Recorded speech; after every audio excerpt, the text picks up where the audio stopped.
మోడీకి వ్యక్తిగతంగా అత్యంత సన్నిహితుడిగా ఇప్పటికీ తనను తాను పేర్కొనేటటువంటి అమెరికా అధ్యక్షుడు డొనాల్డ్ ట్రంప్ రోజురోజుకి అతని చేష్టల ద్వారా భారతదేశాన్ని అవమానించడం ఒకటి, ప్రత్యేకంగా మోడీ ప్రతిష్టకి పెద్ద ఎత్తున డ్యామేజ్ చేసే విధంగా రాజకీయంగా అతను ప్రతిపక్షాల ముందు తల వంచుకోక తప్పనటువంటి పరిస్థితిని కల్పించే విధంగా డొనాల్డ్ ట్రంప్ నిర్ణయాలు, చర్యలు, ఆ ప్రభుత్వ వైఖరి కనిపిస్తోంది.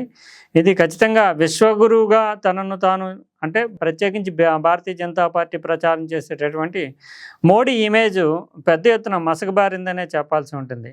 ఒకవైపు వాణిజ్య యుద్ధం మొదలైన దగ్గర నుంచి చూస్తే కనుక భారతదేశం మీద పెద్ద ఎత్తున ఆంక్షలు పెడుతున్నాను అంటూ ఆయన నిర్ణయం తీసుకోవడం, అంతకుముందే ఆపరేషన్ సింధూర్ సందర్భంగా అమెరికా జోక్యం చేసుకుని పాకిస్తాన్ని, భారతదేశాన్ని యుద్ధాన్ని విరమింపజేసింది. భారతదేశానికి సైతం బెదిరించాము, మీరు ఒకవేళ పాకిస్తాన్తో యుద్ధం చేస్తే కనుక వాణిజ్య ఆంక్షలు విధిస్తామని చెప్పేసి అలా దారికి తెచ్చానని చెప్పడంతో మొదలైంది వ్యవహారం. ఎందుకంటే భారత్ స్వతంత్రమైనటువంటి వైఖరి తీసుకునేటటువంటి ఒక దేశము అమెరికా చెబితే పాకిస్తాన్ మీద పైచేయి సాధించేటటువంటి అవకాశాన్ని వదిలేసుకోవడం అనేటటువంటిది ఖచ్చితంగా నాయకత్వంలో ఉండేటటువంటి బలహీనతను చాటి చెప్తుందంటూ ప్రతిపక్షాలు పెద్ద ఎత్తున విమర్శలు చేశాయి. అంతేకాకుండా ఇది అంతర్జాతీయంగా కూడా మోడీ ఇమేజ్కి కొంత డ్యామేజ్ చేసినటువంటి ఘట్టంగానే చెప్పాల్సి ఉంటుంది. దాని మీద భారత ప్రభుత్వం సరైన స్థాయిలో సరైన సమయంలో స్పందించలేకపోయింది. ఈలోపుగానే ఆయన చాలా పెద్ద ఎత్తున అనేక సందర్భాల్లో భారత్ పాక్ యుద్ధాన్ని తానే ఆపానంటూ ప్రచారం చేసుకుంటూ ఆయన తనకు సంబంధించినటువంటి పబ్లిసిటీ గిమ్మిక్స్ని ఆయన ప్రయోగించారు. కానీ భారతదేశం మాత్రం ఈ ప్రచారాన్ని సమగ్రంగా తిప్పుకోవట్లేకపోయింది. అయితే ఆ తర్వాత కూడా ప్రతి సందర్భంలోనూ వాణిజ్యపరమైనటువంటి అంశాల్లో కూడా ట్రంప్ వస్తే భారతదేశానికి ప్రయోజనం ఉంటుంది, ట్రంప్ తనకు వ్యక్తిగతంగా మిత్రుడు అంటూ మోడీ ఒక రకంగా ఆయన ప్రచారానికి అవసరమైనటువంటి నైతికంగా వెన్నుదన్నులు ఇచ్చారు. ఆ పార్టీ నెగ్గడానికి కానీ, ట్రంప్ మళ్ళీ రెండోసారి అధ్యక్షుడు కావడానికి కానీ, అక్కడ ఉండేటటువంటి ఇండియన్ డయాస్పోరా అంటే భారతదేశానికి సంబంధించినటువంటి ఇన్ఫ్లుయెన్షియల్ వర్గాలు వాణిజ్య పరంగా కానీ ఇతరత్ర కానీ గుజరాత్ నుంచి పెద్ద ఎత్తున ఉంటారు. అక్కడ వ్యాపార వాణిజ్య రంగాల్లో వాళ్ళందరూ ట్రంప్కి మద్దతు పలికినటువంటి పరిస్థితి, నిధుల పరంగా కూడా. అటువంటి పరిస్థితుల్లో ఆయన ఎన్నికయ్యాడు, ఇంకేముంది అనుకుంటే భారతదేశం మీదే పెద్ద ఎత్తున యుద్ధం అంటే వాణిజ్య యుద్ధం చేస్తూ పెద్ద ఎత్తున ఆంక్షలు పెట్టడము, తర్వాత టారిఫ్లు పెంచేయడము, భారత్కి ఈ అవకాశాన్ని ఇవ్వను, ఎట్టి పరిస్థితుల్లోని మనల్ని దోపిడీ చేస్తున్న వాళ్ళని మళ్ళీ మనం కొట్టాల్సిందే అనే ధోరణిలో మిత్రత్వాన్ని పక్కన పెట్టి భారతదేశం మీద పెట్టడము, అదే సమయంలో భారతదేశం దిగిరాక తప్పని పరిస్థితి. ఎందుకంటే ఓవర్ డిపెండెన్సీ అనేది మనకి 20 ఏళ్ళగా పెరిగిపోయింది.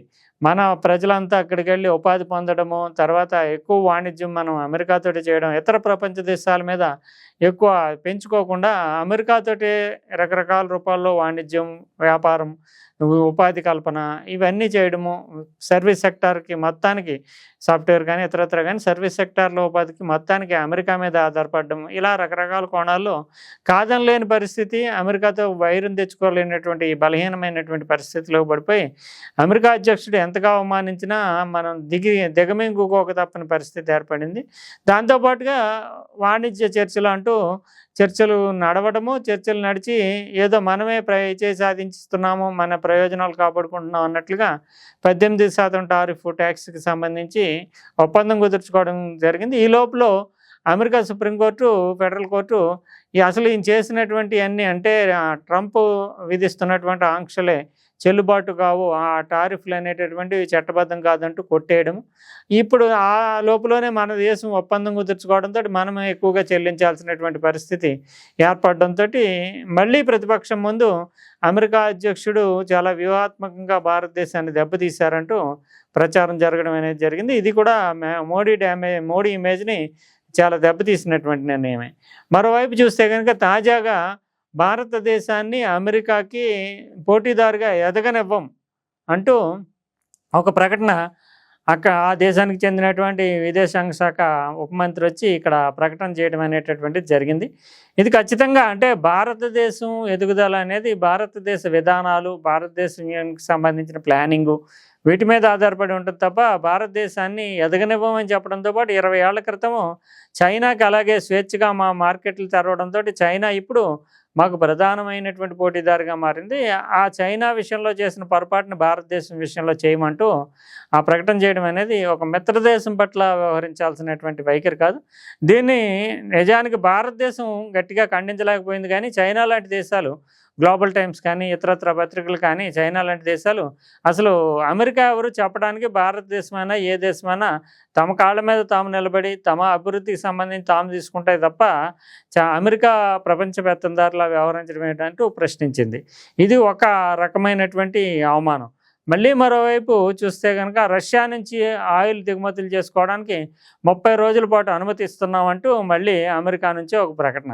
అసలు భారతదేశం రష్యా నుంచి ఆయిల్ దిగుమతి చేసుకోవడం మీద గతంలో ఆంక్షలు పెట్టడం కానీ, ఇప్పుడు 30 రోజులు అనుమతిస్తున్నామంటే ఒక సార్వభౌమాధికారం కలిగినటువంటి దేశానికి ఏ దేశం నుంచి ఏం కొనాలి అనే దాని విషయంలో తాము నిర్ణయం తీసుకుంటాము. అందులో ప్రపంచంలోనే అతిపెద్ద ప్రజాస్వామ్య దేశాన్ని తాము నిర్ణయం తీసుకుంటాం, దాన్ని పాటించాల్సిందే, మేము అనుమతిస్తున్నామంటే ఇదేమన్నా సామంతరాజ్యమా భారతదేశం అనే ప్రశ్న తలెత్తుతుంది. అయినా సమర్థంగా ఈ వాదనను కూడా తిప్పికొట్టలేనటువంటి బలహీన పరిస్థితిలో భారత ప్రభుత్వం పడింది. అంటే ఒక రకంగా విదేశాంగ విధానం విషయంలో లోపాలు కావచ్చు, లేదంటే 20 ఏళ్లుగా మనము అమెరికా మీద ఓవర్ డిపెండెన్సీ తోటి అన్నిటిగా అమెరికా వైపు చూసేటటువంటి ధోరణి కావచ్చు. దీనిని ఒక బలహీనతగా భావిస్తూ అమెరికా మన మీద రకరకాల రూపంలో సైకలాజికల్ వార్ చేస్తుంది. దీనికి అమెరికాకు ఉండేటటువంటి లక్ష్యాలు గమ్యాలు వేరేగా ఉంటాయి. ఎందుకంటే భారతదేశం లాంటి పెద్ద దేశాన్నే తాము బెదిరించి దారిలో పెట్టగలుగుతున్నాము, భారతదేశమే తాము చెప్పినట్లు ఆడుతోంది, రష్యా ఆయిల్ని దిగుమతి చేసుకోమంటే చేసుకుంటుంది, వద్దు వదిలేయండి అంటే వదిలేస్తుంది, యుద్ధం చేయమంటే చేస్తుంది, మానేయమంటే మానేస్తుంది. ఇలాంటి పరిస్థితుల్లో భారతదేశం లాంటి అతిపెద్ద దేశమే ఉంది అంటే మిగిలిన దేశాలు ఏం చేయాలి అనేది ఇండైరెక్ట్గా మీరెవరు కూడా మేము కన్నెర్ర చేస్తే తట్టుకోలేము, భారతదేశమే గడగడలాడిపోతుంది, భారతదేశమే మా మాట వింటోంది అంటూ పరోక్షంగా సైకలాజికల్ వార్ నడిపేందుకు మిగతా ప్రపంచాన్ని ముందు దీనిని భారతదేశాన్ని ఒక టూల్గా వాడుకుంటుంది అమెరికా అనేదానికి మనం సమర్థంగానే చెప్పుకోవచ్చు. అందులో ఈ ట్రంప్ ఒక రకంగా చెప్పాలంటే పిచ్చోడి చేతిలో రాయి అది ఎవరికైనా తగలొచ్చు. ఇప్పుడు పిచ్చోడి చేతిలో రాయి ఎక్కువగా భారతదేశానికి నరేంద్ర మోడీ వ్యక్తిత్వానికి తగులుతోంది. ఇప్పటికే తలబొప్పు కట్టింది నరేంద్ర మోడీకి. ఆపరేషన్ సింధూర్, భారత్ పాక్ యుద్ధం మొదలు, వాణిజ్య ఆంక్షల మొదలు, రష్యా విషయంలో ఆంక్షల మొదలు, ఇప్పుడు భారతదేశాన్ని ఎదగనివ్వమనేటటువంటి హెచ్చరిక. 30 రోజులు మాత్రం మీకు అనుమతిస్తున్నాము, మీరు స్వతంత్ర దేశమైనటువంటి మీరు రష్యా నుంచి ఆయిల్కి అని చెప్పడం కావచ్చు. ఇవన్నీ ఖచ్చితంగా భారత్కి అవమానకరమైనటువంటి పరిస్థితే మనం చెప్పాలి. ఇది ట్రంప్ మోడీకి మధ్య వ్యక్తిగతంగా ఎటువంటి సంబంధ బాంధవ్యాలు ఉన్నా అది ప్రజలకు సంబంధించినటువంటి విషయం కాదు. కానీ ట్రంప్ తీసుకుంటున్నటువంటి దుందుడుకు చర్యలు, ట్రంప్ ప్రభుత్వం చేస్తున్నటువంటి వ్యవహారం కానీ, ప్రభుత్వం చేస్తున్నటువంటి వ్యాఖ్యలు కానీ, మోడీ విశ్వగురువు అని చెప్పుకుంటున్నటువంటి భారతీయ జనతా పార్టీకి మోడీ ఒక స్థాయి కుదించుకోక తప్పనటువంటి పరిస్థితిని కల్పిస్తున్నాయని మనం ఖచ్చితంగా చెప్పచ్చు.